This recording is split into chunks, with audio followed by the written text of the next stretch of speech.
নির্মাণ কাজে সেন্টারিং বা শাটারিং আমরা নির্দিষ্ট সময়ের আগে তাড়াহুড়ো করে খুলে ফেলি। এটা তাড়াতাড়ি খুললে কি হতে পারে আপনি জানেন কি?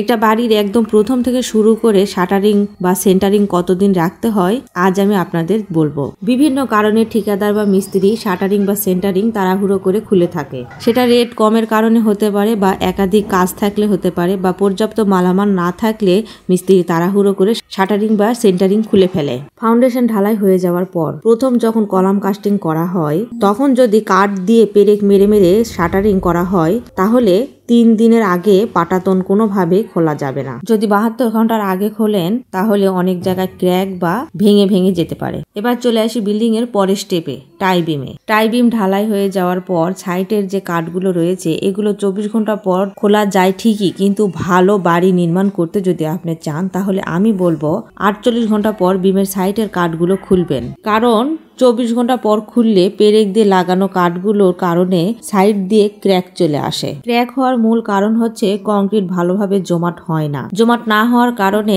এটি বারবার ক্র্যাক চলে আসতেছে। শীতকালে কংক্রিট সেটেলমেন্ট হতে একটু দেরি হয়। টাই বিমের সাইটের কাঠগুলো 3 দিন পর খোলা হলে ইট গাঁথুনি শুরু করবেন।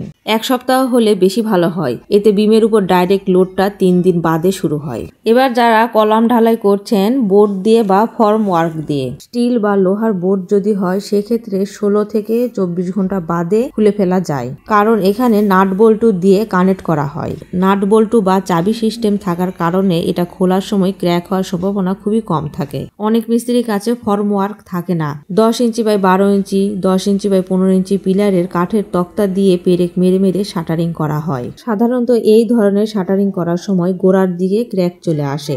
যদি এই ধরনের কাঠের তক্তা দিয়ে শাটারিং করা হয় পেরেক মেরে মেরে তাহলে 72 ঘন্টা বাদে বা 3 দিন পর খুলতে হবে, এর আগে কোনোভাবেই খোলা যাবে না। যদি ফর্মওয়ার্ক হয়, স্টিল বা লোহার নাট বল্টু বা চাবি সিস্টেম হয় তাহলে 16 থেকে 24 ঘন্টা পর খোলা যেতে পারে। এবার আসি জানালা, সানসেট বা লিলটেনে। লিলটেনের সাইটের কাঠের তক্তাগুলো 48 বা 72 ঘন্টা আগে খুললে কোণগুলো ভেঙে যেতে পারে। জানালার সানসেটের নিচের কাঠগুলো 12 থেকে 15 দিনের আগে খোলা কোনোভাবেই যাবে না, সেটা বড় হোক বা ছোট হোক। অনেক সময় 7 দিন পরই খুলে ফেলে অন্য জায়গায় কাজে লাগাতে হবে বলে। প্রয়োজন হলে কিছু টাকা এক্সট্রা দিতে হলে তাও দিয়ে দিন, কিন্তু একবার ভুল হয়ে গেলে বাড়ি বারবার বানাতে পারবেন না। এবার আসি সিঁড়ির নিচে তক্তা কতদিন পর খুলবেন। আমরা সাধারণত দেখি 10 দিন পরই খুলে ফেলে, কিন্তু আমি বলবো মিনিমাম 15 দিন রাখুন। কোনোভাবেই 15 দিনের আগে সিঁড়ির নিচের তলা খোলা যাবে না। সবচেয়ে ভালো হয় 21 দিন যদি রাখা যায়, কারণ সিঁড়ি একটা গুরুত্বপূর্ণ বিষয়। যদি গ্রীষ্মকাল হয় ছাদের তলা 25 দিন পর খোলা যেতে পারে।